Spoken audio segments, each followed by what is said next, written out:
Syracuse men's basketball might be 3-0 in the short season, but their wins have been nothing short of lackluster. 3 games against lower-level Division I opponents have seen the Orange outscore their opposition by only 15 points, the likes of Colgate, Lemoyne, and latest overtime thriller to Youngstown State. Questions loom for the Cuse. Who will step up late in games, and can they get something rolling from beyond the arc? Their biggest test of the year comes in the Legends Classic, a New York clash against a new SEC squad, the Texas Longhorns, a team that is riding a 3-game win streak.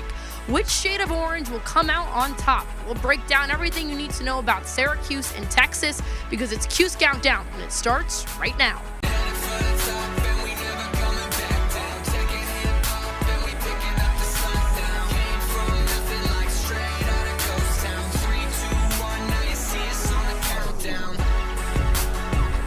Hello friends and welcome inside the CitrusTV studios for another edition of Cuse Countdown. Chloe Smarz joined alongside by AJ Myers and Hudson Ridley, getting you set for a Thursday night clash at the Barclays Center between Syracuse and Texas. The Orange are coming off a surprising thriller to Youngstown State this past Saturday, outlasting the Penguins in double overtime 104-95.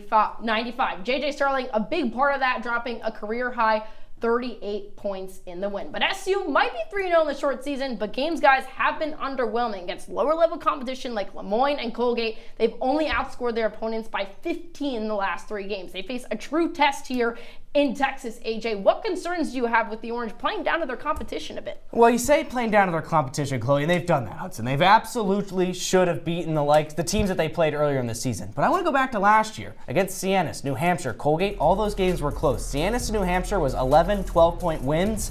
Colgate was just a 4-point win. They struggled against lower competition last season.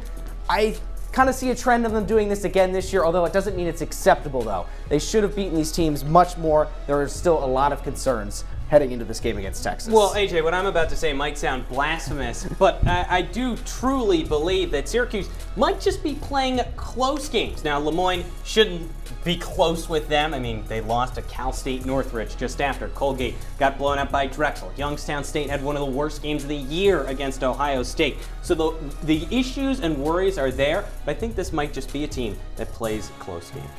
Guys, one of the biggest struggles through 3 games for the Cuse has been defensively, most specifically in transition, an area that head coach Adrian Autry has expressed concern about. Our analysts, Hudson and AJ, break down why the Orange have been so sluggish in this department. Well, they're sluggish in that department because they're really not built to play in transition for a team that head coach Adrian Autry said is playing 20 possessions more than any other Syracuse team did. I want to take a look at some of the footage here because it has been really bad. On the fast break, Jalen Cox, they had 22 fast break points in this game. If you want to pause on the next one right at the beginning, keep this rolling here. If you want to pause right here. If you look at everybody and where they are on defense, Eddie Lampkin is slow. We know that. Adrian Autry said he's slow and out of condition. He won't track back in time. Yes, you have to guard the shooter in the corner, so who's it up to? Jaquan Carlos, who can never flip his hips quick enough. There's no help on the backside from Jair Davis if you want to come roll this. No even contest at the rim. Syracuse just not playing with enough hustle in transition. I'm seeing the similar pattern, Hudson, and it's even early in games when you would think this team would be wanting to get off to quick starts, but they're not. Similar problems in which I'm seeing in this team and playing poor transition defense. We're going to see it here in a second. You can see a few bad passes, trying to save the ball. Jaquan Carlos throws an awful pass, but now it's about getting back in transition. How does this team do it? Freeze it right here. Chris Bell was supposed to close out the 3-point line. He did not. He kind of bailed it to JJ Starling. That's not how it's going to go. Another awful pass here again by Jaquan Carlos. Freeze it right here. You can see the 2 players right here. They're both converging on the ball. It's not really what they're supposed to be doing. One's supposed to be looking at the other guy, giving him help. Doesn't happen. You could roll it. It's an easy layup. It's just lack of effort. They just kind of jump up and leap. No effort, Chloe. That is what is really slowing this team down. On the defense, they don't have to rewrite defense. They're just not playing it well enough. And you have some more on why this defense has been so bad these first 3 games. Yeah, AJ, whether you want to call it lack of effort or lack of even basketball IQ, they have been struggling this season. 83 points per game, allowed most in the ACC. Only 45.6 field goals allowed, also most in the ACC. They have definitely been struggling defensively, and like we mentioned before, against slower and worse competition, lower level Division I opponents, guys.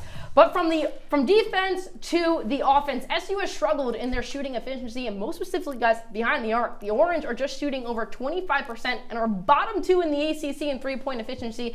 AJ, no player has really stepped up to be that true shooter. It's been a big issue for them thus far. It has, and Chris Bell is supposed to be that shooter for this team, Hudson. He ended last season shooting the ball really well. He became that lockdown guy and knocking threes down from beyond the arc. He hasn't quite done that this season. He has to be the guy for this team. But another player who has looked good from shooting the ball from beyond the arc is Peter Majstorovic.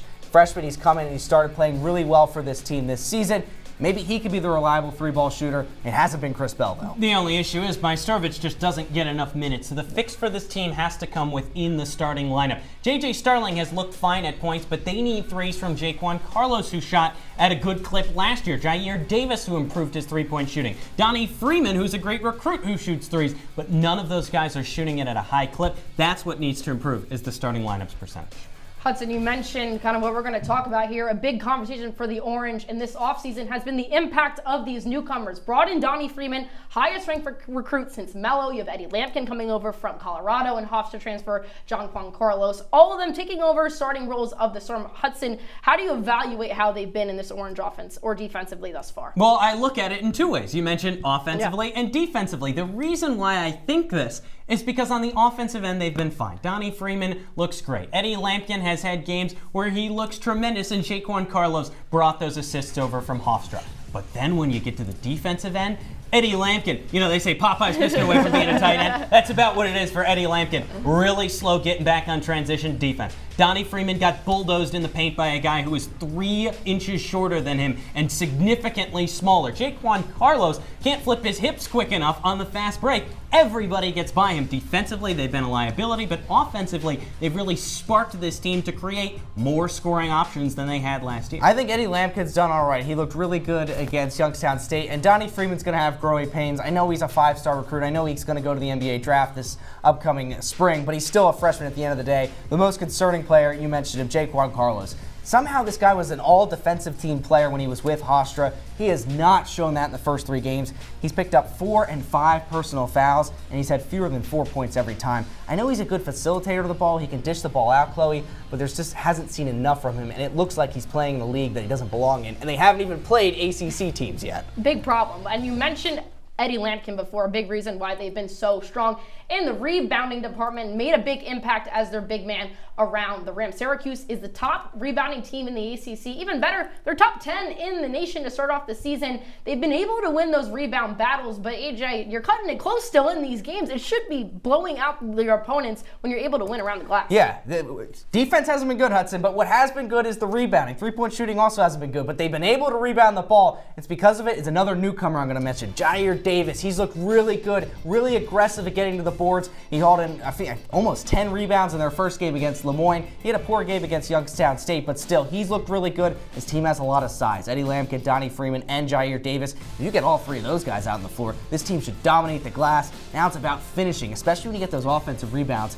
Get those second chance points. Exactly. If you look at the offensive rebounding margin that Syracuse has, you think it'd be pretty advantageous on the glass. But the thing that really frustrates me, it's almost like a nerve pinch, a sciatica thing. It really, really frustrates me. They cannot put the ball in the basket on the offensive end, especially against Colgate. They had 11 offensive rebounds and only 8 points off of those 11 offensive rebounds. You convert all of those, it's 22. No math guy, but I can tell you, change the game. That's not good. Yep. That's not good. And Hudson, there's nothing more annoying than sciatica pain, let me tell you. And when we come back here on Cuse Countdown, we meet a different shade of orange. We'll break down the Texas Longhorns' start to the 2024 season and how they stack up to the Cuse. Stay with us.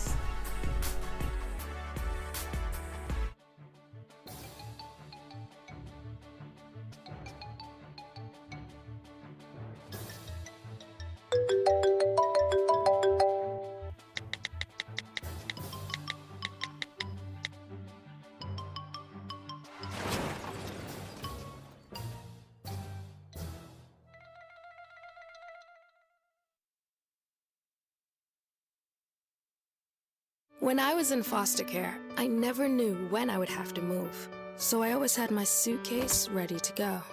Then one day, I was adopted. My new parents opened their hearts and home to me. My parents cook my favorite breakfast for me every morning. My parents take me on trips I never thought I would go on. They gave me a home and an even better reason to use that suitcase. My parents aren't perfect, but they're perfect for me.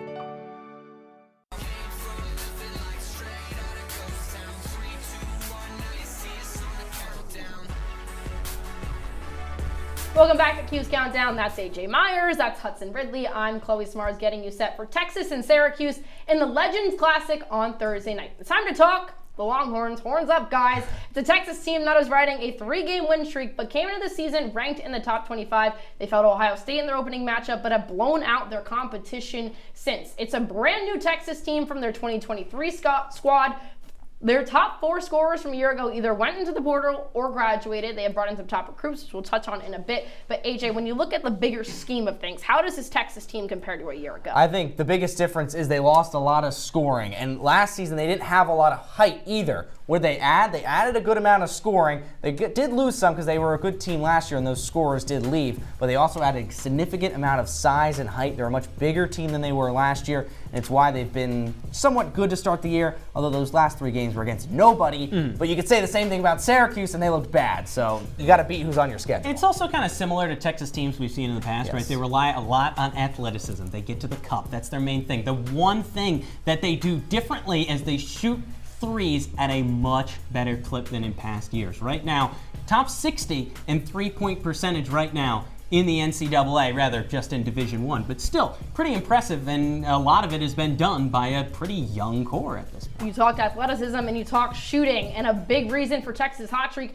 has come from freshman guard Trey Johnson. Johnson was the 5th ranked player nationally in the class of 2024, and his numbers so far are proving suit, shooting 58% from 3 and averaging 23.5 points per game. He's been the main source of offense for Texas, Hudson. If you're Cuse, you cannot let him beat you. Oh yeah, this is a matchup nightmare for Syracuse, Chloe. AJ, I really don't see how Syracuse can match up well, especially in transition. He's a very fast, live wire guard. The only issue for Syracuse on top of that is the fact that Texas has hit 31 threes this year. Everybody else is 14. Trey Johnson has 17 threes, so he can beat you in both ways. He can get to the cup, he can step back, and he can hit threes. Syracuse can't defend guards at the rim. They can't defend guards behind the 3-point line. And that's just what he does. So that is a massive problem. We've just went over how bad Syracuse is at defending. How they're going to defend this guy is going to be a big problem. For all of Texas players, freshman, he's the highest freshman with the most points his freshman year, 29. That's more than Kevin Durant. He just got 20 in his first game as a freshman. That just shows how talented Johnson is, and Syracuse, they've got to be watching a lot of film on this guy because he could really drop some serious points on Thursday. Yeah, the Orange really got to circle him. He will be a big problem. And we talked about how this is a new look Texas team. Some came from recruits, like we just mentioned, but plenty came from the portal. Texas had to make some moves in the offseason, grabbing key players to their team like Arthur Kaluma, Jordan Pope, and Julian Larry. AJ, it's a solid transfer class that's been making a decent impact. Yeah, all of the transfers that Texas have brought in, Hudson, have already played over 100 career games. That's a lot. Those are a lot of experienced transfers, and that's what you want for transfers. They don't have to really learn too much, a lot of experience. I really like Arthur Kaluma. He's a guy that comes with size. He's on the small forward players of the year to watch list. 15 points, 8 rebounds is what he had in his last game. So he's a guy with a lot of size, can really add a lot of depth this Longhorn side. And this is a lot of what Texas does, right? They go into the portal every year and they bring in experienced guys. You look at a couple of years ago when they brought in Max Abrams from Oral Roberts, and then he completely changed their program and made them an even bigger scoring threat. They do that, but now they add players who are more of a threat on the glass than in years prior. They're trying to really balance it out at Texas, and I think it'll work well. Even a guard like Jordan Pope, he's 6'2". That's another size adding, and he averaged 17 points a game at Oregon State last year. Guys, sticking with scoring, unlike Syracuse, Texas is one of the top shooting teams in the SEC and in the country. The Longhorns are shooting just under 53% from the field and 38% from 3. Big thanks to that are coming from Johnson and Kaluma, like we mentioned. But these two, especially Hudson, have made the Longhorns a big problem. No, they really have. This Longhorns team kind of really has it all when you look at what they do in terms of shooting. Their paint presence is good. Kaluma has been great on the low block. Then from the mid-range, Trey Johnson hits mid-range pull-ups. He hits 3-point pull-ups. Everything that this Texas team does at all 3 levels, scoring-wise, is going to make it incredibly difficult for Syracuse to stop. The fast break, Texas has not been particularly great, as they just hit a fast break 3, right? But they haven't played Syracuse yet. But they haven't played Syracuse yet. So, like you said, maybe it's time for them to take off. Yeah, the fast break's going to be an issue, and also, though, the three-pointers. Syracuse has given up a lot of three-pointers this season. They've given up over 8 in each game. 8's not a ton, but when you have these fast break opportunities, Texas shoots the 3 really well. If they get wide open 3s, this could be a shootout. And Syracuse, I know their offenses look good. J.J. Starling just had a 30-plus point game. But again, if they get in a shootout, they can't defend. Texas could really light the ball up. It could be a big problem, AJ. But for a program like Syracuse has been established for decades, they've only come face-to-face with the Longhorns once. And that one time marks the greatest season in program history, Syracuse's lone national championship. Let's flash back to April 5th, 2003. Number 1 seeded Texas against number 3 seeded Syracuse in the Final Four down in New Orleans. To set the scene, Texas was led by All-American sophomore guard TJ Ford. Ford and company led the Longhorns to their greatest run in program history since the 1940s, while Syracuse had the greatest freshman phenom to date in Carmelo Anthony, a prodigy that the Orange Man had never seen before. But behind Melo's potent offensive arsenal, number 3 seeded Syracuse took the 2003 NCAA tournament by storm. Against the Longhorns, Anthony showed why he would one day be named to the NBA 75th anniversary team, scoring 33 points to go along with 14 rebounds and 3 steals in a 95-84 victory. His 33 points set an NCAA tournament record for most points scored by a freshman and would go on to just be the 3rd freshman to be named the Final Four's most outstanding player. The 18-year-old shot an efficient 12 of 19 from the field, including 3 of 4 from beyond the arch, and fired the Orange into a national championship game for the first time since 1996. And well, we know how that story ended. For many, the last time out between these two squads seemed like a different lifetime ago. But could the second matchup between these two teams lead to another special run for both squads? Only fate and time will determine if a newfound rivalry will be born. And when we come back here on Cuse Countdown, we put on our hard hats and get to building. Hudson and AJ will construct their ideal Orange basketball player, and I get to be the judge. That and more when we return.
Welcome back to Cuse Countdown. Chloe Smarz, AJ Myers, Hudson. I can't stop laughing because you guys look ridiculous in those hats. Previewing Syracuse and Texas' Thursday night clash in Brooklyn. But before we give our picks, let's have a little fun. A new game here, CC Construction. You can kind of see the vibe. I'm not the biggest fan of this neon yellow on me. You're neon pink your way. You're kind of the... Yeah, but I've got cool stickers. Of course. I've got cool stickers, and that's what matters. That is I guess I don't have any. I didn't look at mine. I don't have any stickers. It's pretty lame. You don't have any stickers. CC Construction, it kind of is basically the name. Basically, I'm going to give you guys 3 different categories of a Syracuse theme, and you're going to pick a Syracuse player with the best qualities to build your ideal Syracuse basketball player. To start off, we're going to start with shooting. AJ, I'm going to go to you first. Who do you like? What qualities do you like in your player for shooting? Chloe, right when I open up the blueprint, the first player that you see is Chris Bell. He is supposed to be the reliable shooter for this team, for whether it's from beyond the arc or in the mid-range game. He's supposed to be the guy where they kick the ball out. He's reliable. He knocks down the 3. Unfortunately, Hudson, he hasn't been that reliable to start the season, but if he can start hitting the three like he did at the end of the year, this means good news for Syracuse. Well, that's exactly why I don't have him as my shooter, because the only guy who's really been consistent, especially shooting-wise, is a guy whose jump shot was so broken that it needed construction to get back to the point it is now. J.J. Starling, a career-high 38 points, and he did it while shooting well from everywhere. I love his game, not just because he shoots threes, which when you think, oh, shooter, I want three-point shooter. No, he's a guy that creates his own shot, which is very valuable when you lose a guy like Judah Mintz. It's especially important for him to kind of conduct the offense as that main ball handler, that main scorer, and he's done it at pretty efficient clips so far this year. All right, so we got JJ and Bell. Let's go to the second category, which is passing. Hudson, which player's passing ability stands out the most for you if you're an ideal Orange player? How many assists do you think Jaquan Carlos has had record-wise? What's his single game record? Chloe, take a guess. I'm going to go 6. 6? AJ? Give me like 12. 19! Oh, wow. 19 assists Wow. against That was with Northeastern. Hofstra, though. I don't That care. is a good In a point. single game, he had 19 assists against Northeastern. Don't show me production this year in terms of a passing standpoint. Well, the offense is still kind of starting to gel. Once Carlos figures it out, once they kind of build the system a little bit better around him, then he gets to the distributing role. He's not a scorer, but if you look, he's great on the transition. He finds guys, he picks out passes. He passes ahead, but he can also hit the trailer very well. He's got good awareness, and that is why Jaquan Carlos is the best passer on this team. Yeah, he definitely has a safety hazard, though, because he can't defend.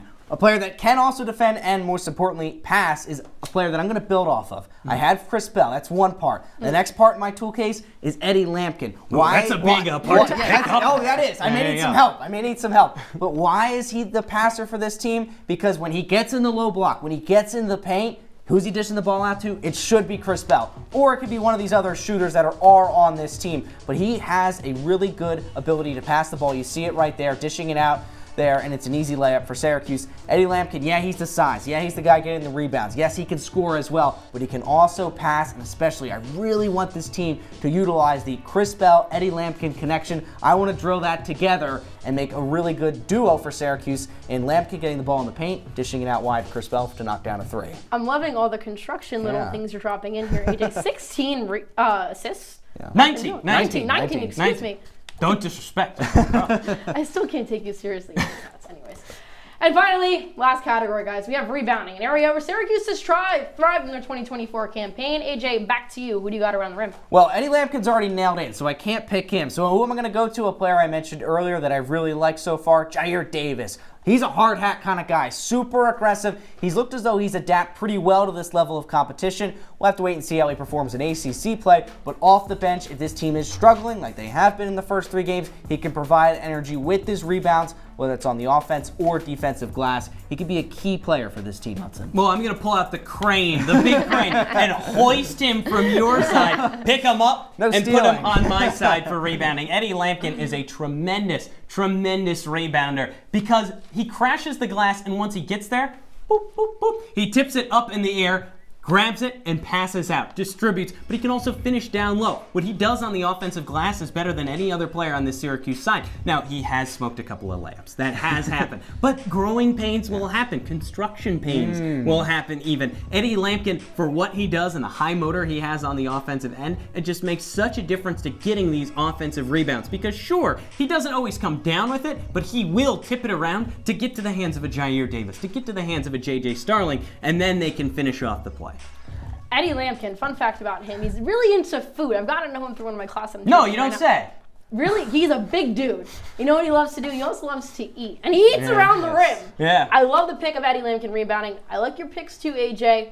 But I gotta go with Hudson. I like JJ Starling. My building's up to code. It's not the pink hat. It is the fun stickers. I will add that. But great picks from both of you. This is a great game. I think we should do this again.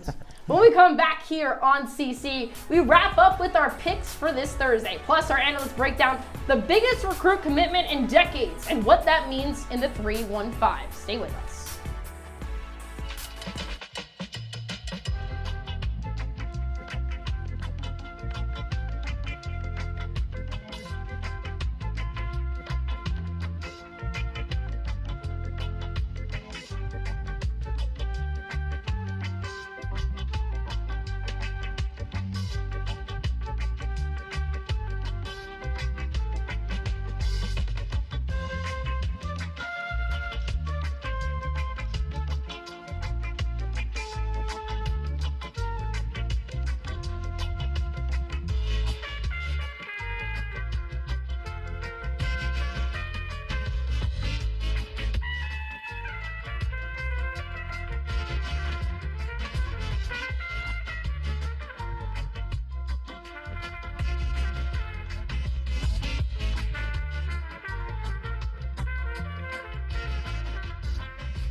Closing out here on Cuse Countdown with AJ Myers and Hudson Ridley. Chloe Smarz here back at the desk. Before we get into our picks, guys, there's a big elephant in the room that we have yet to address. The news that was announced this past Friday. Carmelo Anthony's son, Kiyan Anthony, following in his father's footsteps, committing to the Orange over USC. Anthony, #1 recruit in the state of New York and 36th ranked in the country in the 2025 class by ESPN. Syracuse fans have been waiting for this one, guys. But AJ, he brings so much more to this program. But let's start off with, what does he bring to the court itself? I think what he brings to the court, Hudson, is an athleticism that this team maybe doesn't have, and size that this team doesn't have. Also length. He's a very lengthy player as well, which could benefit this team. But it's hard to tell because we got to get through this season first before we can even start talking about next year's roster and what that will look like. There's going to be a lot of hype around him. Hopefully he can cope with that hype, that pressure of his last name.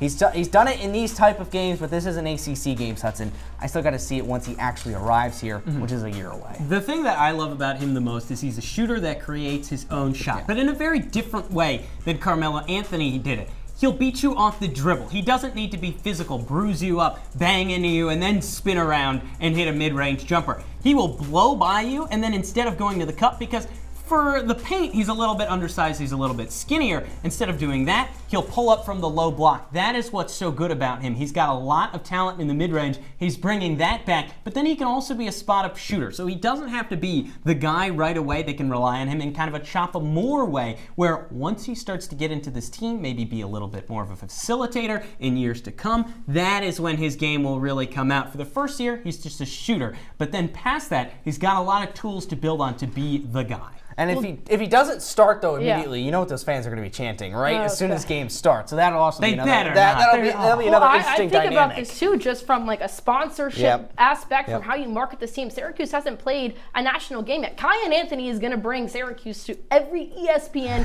ESPN 1, 2, he's going to be everywhere. And I just think about that aspect for the Syracuse program. That's a big deal. My only question: why announce your announcement at 7:30 on a Friday?